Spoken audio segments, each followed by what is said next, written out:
Extend access to absentee voting for people with disabilities aren't going anywhere. News 8's multicultural reporter Katira Winfrey tells us about the court ruling. Katira. Brooks, certain people with certain disabilities already have access to absentee voting, but several groups joined together to ask an Indiana court to extend that access to anyone who is disabled under the Americans with Disabilities Act, as well as their caregivers. And even though it was denied, they say this isn't the end.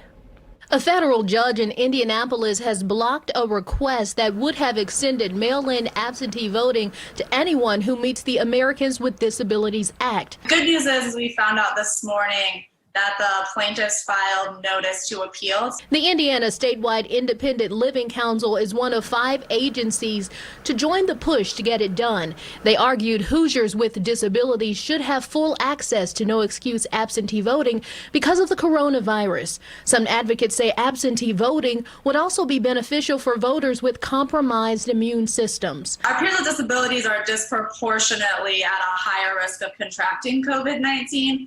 You'll see that 46% of Indiana deaths have been folks in nursing facilities, which are largely folks with disabilities and conditions of aging. The ruling last week said expanded mail-in voting may be a good choice, but that the question here, however, is not whether the policy is wise, but whether it is constitutional. Disability rights advocates say this isn't the end. They'll be filing another request. It's very scary because the clock is ticking. We need to see something happen. Otherwise, we're at risk of our peers with disabilities not being able to vote, and maybe their family members and caregivers as well. And the governor has already said he wouldn't back a blanket no-excuse voting. However, advocates say in addition to filing another brief, they'll be reaching out to other government agencies. Reporting in the studio, I'm Wish TV News 8's multicultural reporter, Katira Winfrey. Katira, thank you very much.